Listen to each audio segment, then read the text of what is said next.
জুমার দিনে কয়টি আজান দেওয়ার নিয়ম ছিল? ইসলামে জুমার দিনে দুটো আজানের নিয়ম আছে। রাসূলুল্লাহ সাল্লাল্লাহু আলাইহি ওয়াসাল্লাম একটা ছিল, ওসমান রাদিয়াল্লাহু তাআলা আনহুর সময় থেকে দুটো আছে। জুম্মার দুইটা আজানের বিধান কি? দুই আজান বিদআত। জুমার দিনে নবী সাল্লাল্লাহু আলাইহি ওয়াসাল্লামের সময় একটাই আজান হতো, তো এখনো জুমার আজান একটাই, আরেকটা জুমার আজান না, ওইটা জুমার প্রস্তুতির মূলক আজান।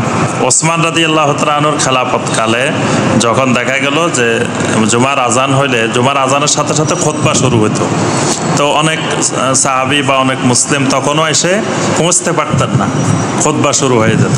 তো এই জন্য ওসমান রাদিয়াল্লাহু তাআলা আনহুর সময় সিদ্ধান্ত হলো যে এখানে পাশে একটা বাজার আছে জাওরা, ওই বাজারে একটা আজান হবে, ওই আজানের পরে সবাই প্রস্তুতি নিয়ে মসজিদে চলে আসবে, তাহলে দ্বিতীয় আজানটা মানে জুমার আজানটা হইলেই আর কারো খুতবা মিস হওয়ার সম্ভাবনা নাই।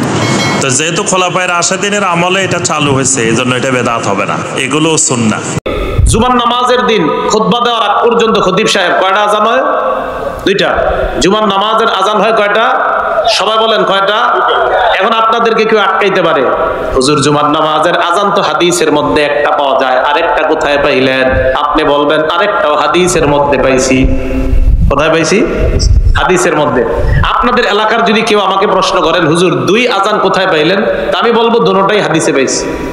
এখন আপনি বলবেন হুজুর একটা তো আল্লাহ রাসূলের জামানায় পাইছি, বুঝে আসছে, আর একটা আপনি কোথায় পাইলেন? আমি জবাব দিলাম আরেকটা হযরত উসমান গনি রাদিয়াল্লাহু তাআলা আনহুর সুন্নাত। এবার আপনি আমাকে প্রশ্ন করলেন উসমান গনির সুন্নাত যে মানতে হবে, এই ব্যাপারে দলিল আছে কিনা? আমি বললাম হ্যাঁ আছে। এবার আপনি বললেন কোথায় আছে, সহিহ হাদিস আছে কিনা? স্লোগানটার নাম কি? আমি বললাম হ্যাঁ সহিহ হাদিসের মধ্যে আছে। এখন তো আপনি অবাক, কি কয়? এবার আপনি আমার কাছে জানতে চাইলেন কোথায়, আমি বললাম ইবনে মাজার 42 নাম্বার সহিহ হাদিসের মধ্যে আছে।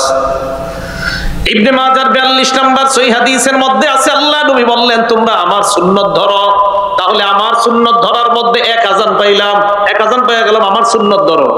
এবার আরেক আজান কোন সাহাবার নাম কইছি বলেন সবাই? ওয়া সুন্নাতিল খুলাফাইর রাশিদিন, আমার হেদায়েত প্রাপ্ত খুলাফায়ে রাশিদার সুন্নাত। বলেন তো চার খলিফার মধ্যে হযরতে ওসমান গনি আছে কিনা? তাহলে হযরত ওসমান গনির সুন্নাত ধরার কথাও আল্লাহ নবী বলছেন কিনা? এই তো এক, তো পান নাই কোথায়? তাহলে এক আজান নবীর সুন্নত, আরেক আজান ওসমান গনির সুন্নত। ওসমান গনিরটা মানতে হবে দলিল, বলবেন নবীরটাও মানতে হবে, ওসমান গনিরটা মানতে হবে। এক হাদিসে এই দলিল আছে। কোন হাদিস? ইবনে মাজার 42 নাম্বার হাদিস, প্রথম অংশ আলাইকুম বিসুন্নতি, আমার সুন্নত আঁকড়ে ধরো। তাহলে এক আজান নবীর সুন্নতে পাইলা। ওয়া সুন্নাতিল খুলাফা, আমার হেদায়েত প্রাপ্ত খোলাফায়ে রাশিদার সুন্নত আঁকড়ে ধরো। দ্বিতীয় আরেকটা আজান পাইলাম হযরত ওসমান গনির সুন্নত, আর ওসমান গনি চার খলিফার একজন। নবী বলছে তাদের সুন্নত এই বাড়ির দাঁত দিয়ে, যেই দাঁত দিয়ে তোমরা হাড্ডি চাবায়া খাও, ওই হাড্ডি যেই দাঁত দিয়ে তোমরা চাবাও, ওই দাঁত দিয়ে আমার সুন্নত আর আমার ওই সাহাবাদের সুন্নত আঁকড়ে ধরো। জুমার দিনে দুই আজান মসজিদে চলবে মানে হাদিস দেখাও তো বেটা, কয় লাইন তুমি পড়েছো? মসজিদে দুই আজান দিতে হবে, পৃথিবীতে কলমের কালি দিয়ে কোনো কেতাবে লেখা নেই। তুমি দেখাও তো বেটা, কয় লাইন তুমি পড়াশোনা করেছে? মসজিদে জুমার দুই আজান দিতে হবে এরকম হাদিস পৃথিবীতে নেই। দুই আজান দেন। ইরবাজ বিন সারিয়া রাদিয়াল্লাহু তাআলা আনহু বলেন রাসূল সাল্লাল্লাহু আলাইহি ওয়াসাল্লাম একদা সালাত আদায় করলেন। সাল্লাবিনা রাসূলুল্লাহ সাল্লাল্লাহু আলাইহি ওয়াসাল্লাম যাতা ইয়াউমিন, একদা রাসূল সাল্লাল্লাহু আলাইহি ওয়াসাল্লাম সালাত আদায় করলেন। সুম্মা আকবাল আলাইনা বিওয়াজহি, সালাতের পর আমাদের দিকে ঘুরে বসলেন। ফাওয়াজানা মাউজাতান বালিগাতান জারাফাত মিনাল উয়ুন ওয়াজিলাত মিনহাল কুলুব, এমন মর্মস্পর্শী ভাষায় বক্তব্য দিলেন। বক্তব্যের এক পর্যায়ে এমন বক্তব্য দিলেন, সাহাবীগণ বললেন আমাদের চোখ থেকে পানি পড়ে গেল, আমাদের অন্তরটা কেঁপে গেল। ফাকালা কাইলুন ইয়া রাসূলুল্লাহ, আল্লাহর নবীকে এক ব্যক্তি বলছেন আল্লাহর নবী, কান হাজি মাউইজাতুন মুআদ্দিন, মনে হচ্ছে যে এটা আপনার জীবনের শেষ ওয়াজ, মনে হচ্ছে এটা আপনার জীবনের শেষ ওয়াজ। ফাউসিনা, আমাদেরকে একটু নসিহা করেন, আমাদেরকে একটু উপদেশ দেন। রাসূল সাল্লাল্লাহু আলাইহি ওয়াসাল্লাম বলছেন উসিকা বিতাকওয়াল্লাহ, উসিকুম বিতাকওয়াল্লাহ, আমি তোমাদেরকে আল্লাহকে ভয় করার উপদেশ দিচ্ছি। দুই, ওয়াসসামি ওয়াত তাআতি, আমিরের নেতার আনুগত্য করার নির্দেশ দিচ্ছি। ইনকান আবদান হাবাশিয়ান, যদিও সেই আমির হাবশি গোলাম হয়, নিকৃষ্ট হয়, ফাইন্নাহু মাইয়াশ মিনকুম বাদি ফাসারা ইখতিলাফান কাসীরা, কেননা আমার মৃত্যুর পরে সমাজে অনেক ইখতিলাফ হবে, আমার মৃত্যুর পরে সমাজে অনেক ইখতিলাফ হবে। এক খেয়ালে মনোযোগ সহকারে শুনেন, উল্টা বুঝবেন না, এক খেয়ালে শুনেন। সকালে আমাদের বিরুদ্ধে এক শ্রেণীর মানুষ বিরোধিতা করবে, বিরোধিতা করার কোনো সুযোগ নেই। আমি এখানে দলিল দিয়ে কথা বলছি। রাসূল সাল্লাল্লাহু আলাইহি ওয়াসাল্লাম বলছেন, এক শ্রেণীর মানুষ সমাজে ইখতিলাফ সৃষ্টি করবে আমার মরার পরে, তখন তোমরা কি করবে? আলাইকুম বিসুন্নতি, আমার সুন্নাতকে আঁকড়ে ধরবে, সুন্নাতিল খুলাফায়ে রাশিদিন আল মাহদিয়িন, এবং আমার হেদায়েত প্রাপ্ত খলিফা, 4 খলিফার সুন্নাতকে আঁকড়ে ধরবে। এই হাদিস ঠিক আছে, তামাসসাকু বিহা, শক্ত করে আঁকড়ে ধরবে। ওয়াজু আলাইহা বিন নাওয়াজিজ, মাড়ির দাঁত দিয়ে আমার সুন্নাতকে আঁকড়ে ধরবে। ওয়া ইয়াকুম মুহাদাসাতুল, রাসূল সাল্লাল্লাহু আলাইহি ওয়াসাল্লাম বলছেন যে অবশ্যই তোমরা ওয়াইয়াকুম মুহাদাসাতুল উমুর, তোমরা নতুন সৃষ্টি করা থেকে, ধর্মের নামে নতুন নতুন ইবাদত সৃষ্টি করা থেকে বেঁচে থাকো। ইন্না কুল্লা মুহদাসাতিন বিদআ, প্রত্যেক নতুন সৃষ্টি হচ্ছে বেদাত। কুল্লু বেদাতিন দলালা, প্রত্যেক বেদাত পথভ্রষ্টতা। কুল্লু দলালাতিন ফিন্নার, প্রত্যেক বেদাতের পরিণাম জাহান্নাম। যারা রাসূলের পথের উল্টা চলে, যারা বেদাত করে, রাসূলের তরিকায় সালাত সিয়াম হজ যাকাত আদায় করে না, এদের জন্য জাহান্নাম রেডি। অত্র হাদিস এবারাত করে বলছে, এই যে আল্লাহর নবী 4 খলিফাকে মানতে বলেছেন, এই যে আল্লাহর নবী 4 খলিফাকে মানতে বলেছেন, ওসমান রাদিয়াল্লাহু আনহু 2 আযান চালু করে গেছে। ওসমান 4 খলিফার একজন, তার মানে 2 আযান জায়েজ। জনাব, একটা কথা থেকে গেল কি, ওসমান রাদিয়াল্লাহু আনহু মসজিদে 2 আযান দেয়নি। এটা আমার মরা পর্যন্ত চ্যালেঞ্জ থাকলো। মুফতি সাহেব, 2 আযান জায়েজ। আমি আকবর বিন আবেদ বলে গেলাম, রাসূল সাল্লাল্লাহু আলাইহি ওয়াসাল্লাম বলছেন যে 4 খলিফার ইবাদত করো, ওসমান তার একজন, 2 আযান চালু করেছে, 2 আযান জায়েজ। বুখারীর 597 নম্বর হাদিস আপনি খুলে দেখেন, ওসমান রাদিয়াল্লাহু আনহু দ্বিতীয় যে আযান চালু করেছেন সেটা জাওরা নামক বাজারে দিয়েছেন। আপনাকে বাজারে আযান দিতে হবে, মসজিদে নয়। কথা মনে হয় বুঝাতে পারলাম না। আজান কোথায় দিতে হবে? প্রথম আজান বাজারে, আর খুতবার আজান যেটা সেটা মসজিদে। যদি মসজিদে আজান দেন তাহলে 1 আজানে দিতে হবে, ওটা রাসূলের তরিকা। 2 আজান দিতে চাইলে মসজিদে 2 আজান দেওয়া বিদআত, রাসূলের পথের উল্টা হবে। বাজারে আজান দিতে পারেন, এটা সাহাবী থেকে আসছে, যেহেতু রাসূল সাল্লাল্লাহু আলাইহি ওয়াসাল্লাম বলেছেন 4 খলিফা মেনে নাও, 4 খলিফার সুন্নাত মেনে নাও। মেনে নিলাম, এ কথা ঠিক। তবে মসজিদে ওসমান রাদিয়াল্লাহু আনহু 2 আযান চালু করেননি।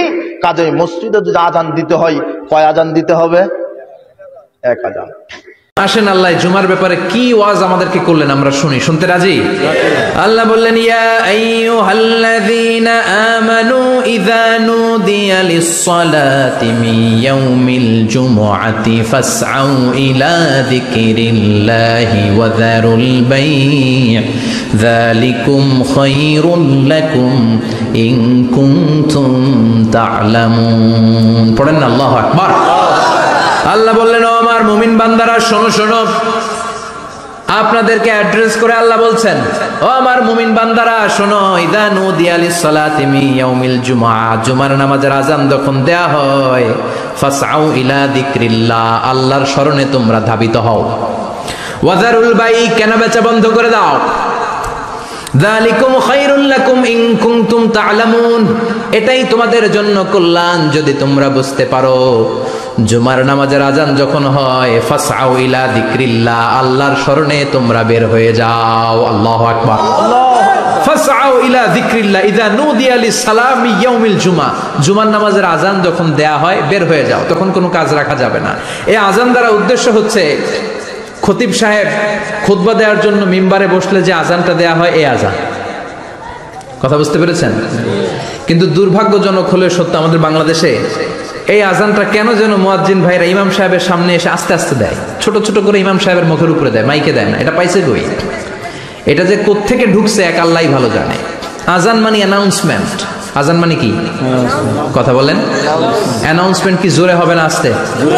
তো সব আজান মাইকে এত সাউন্ড করে, এই আজানটা ইমাম সাহেবের মুখের সামনে এসে ছোট ছোট করে কেন দেয়? এটার কোনো দলিল আছে বলে আমার জানা নাই। এই আজানটা মাইকে হতে হবে। আমি পৃথিবীর যত দেশ ঘুরেছি, অনেক বড় বড় মসজিদে আমি জুমার সালাত করেছি, সব জায়গায় মক্কাতুল মুকাররমা সহ মসজিদে নববী সহ সব জায়গায় খতিব সাহেব জুমার মিম্বারে বসার পরে যে আজানটা দেয়া হয়, এটাও অন্যান্য আজানের মতো মাইকে দেয়া হয়।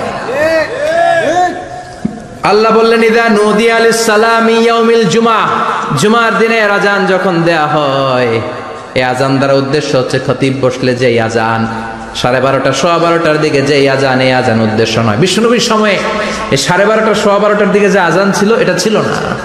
বিশ্বনবীর সময় ছিল না, আবু বকরের সময় ছিল না, সাইয়েদনা ওমর ফারুকের সময় ছিল না। এটা চালু হয়েছে সাইয়েদনা উসমান যুন্নুরাইনের সময়। তখন মদিনাতে মানুষের সংখ্যা অনেক বেড়ে গিয়েছে, লোকজন আর জায়গা হয় না, মুসল্লিতে ঠাসাঠাসি।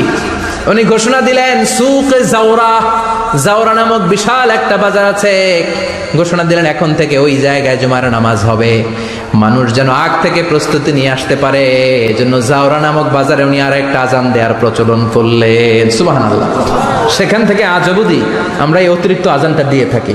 এটা নবীর সুন্নাত না, এটা সাহাবীর সুন্নাত।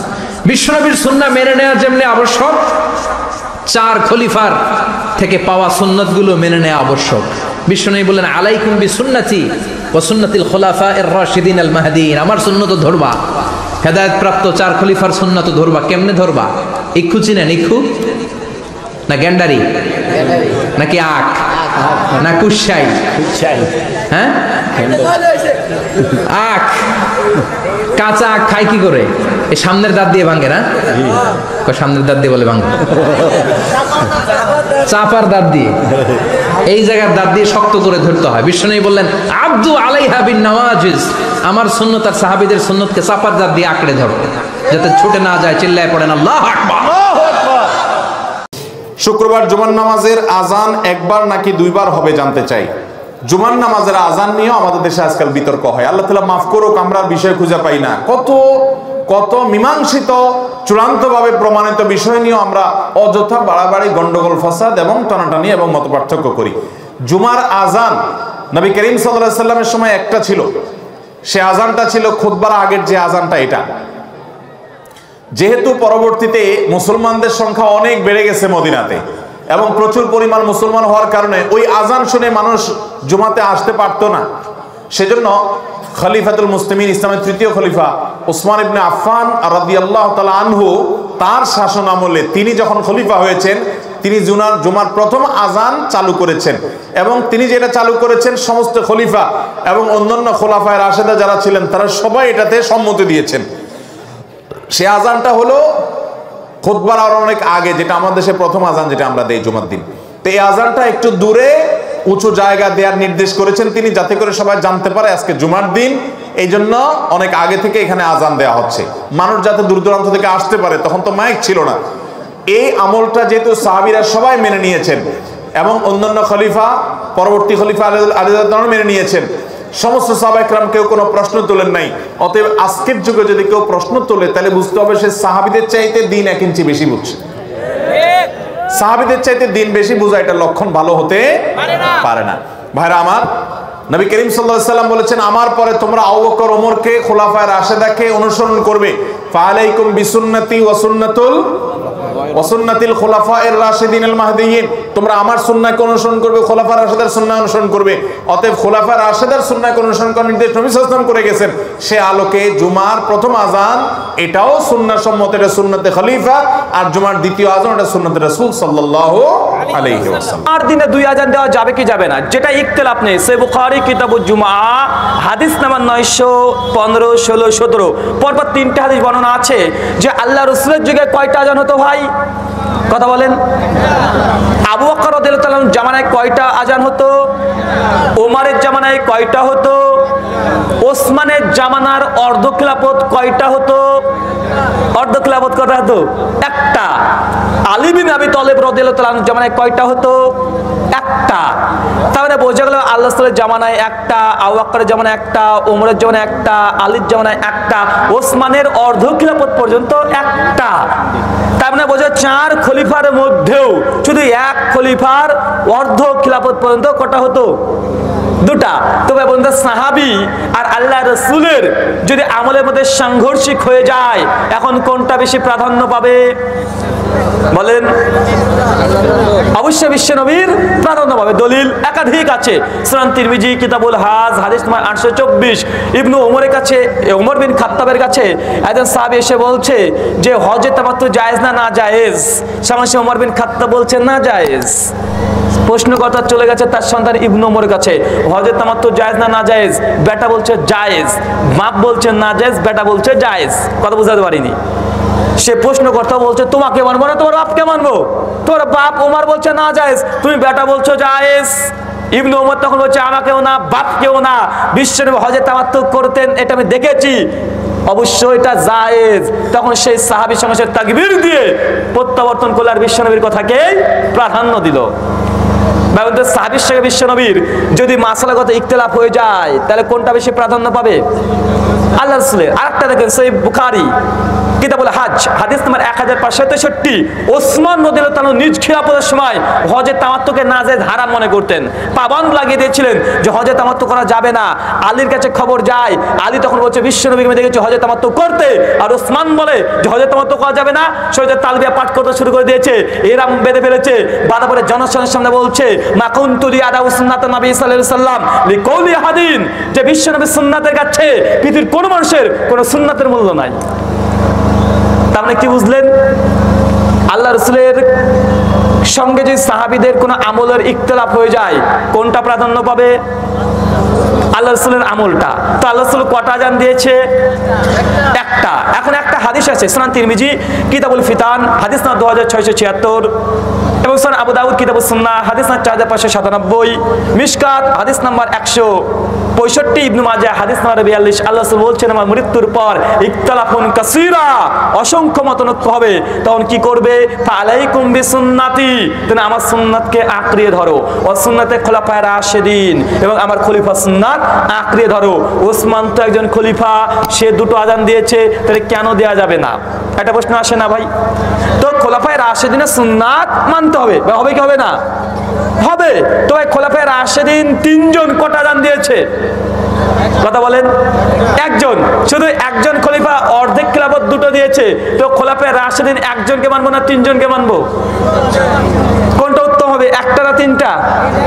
অবশ্যই 3টা। তার মানে বোঝা যাচ্ছে যে না, ওসমানের আমলের চাইতে 3 জন খলিফার আমলকে প্রাধান্য দেওয়া এটাও অধিকতর উত্তম। এখন প্রশ্ন আসতে পারে সুন্নাতে ওসমানী এটাকে দিলে কি বিদআত হবে?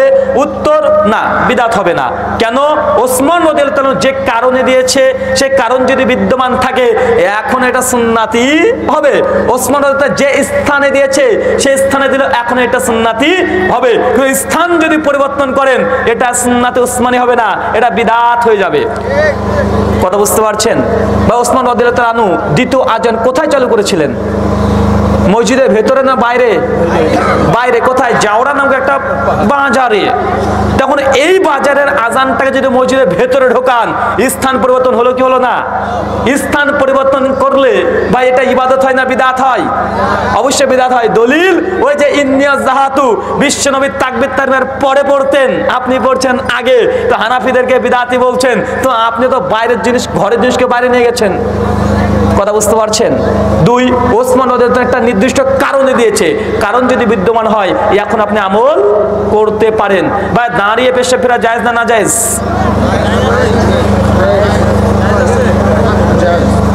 দেখেন সন্দেহ কত, সব সময় না, কারণ বিশেষ জায়েজ।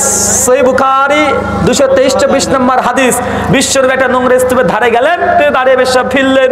মুস্তাদরাক আল হাকিম 1678 নম্বর হাদিস, বিশ্বনবী উটের পিঠ থেকে পড়ে গেছেন, পায়ে চোট পেয়েছিল, বিশ্বনবী দাঁড়িয়ে পেশাব ফিরেছেন।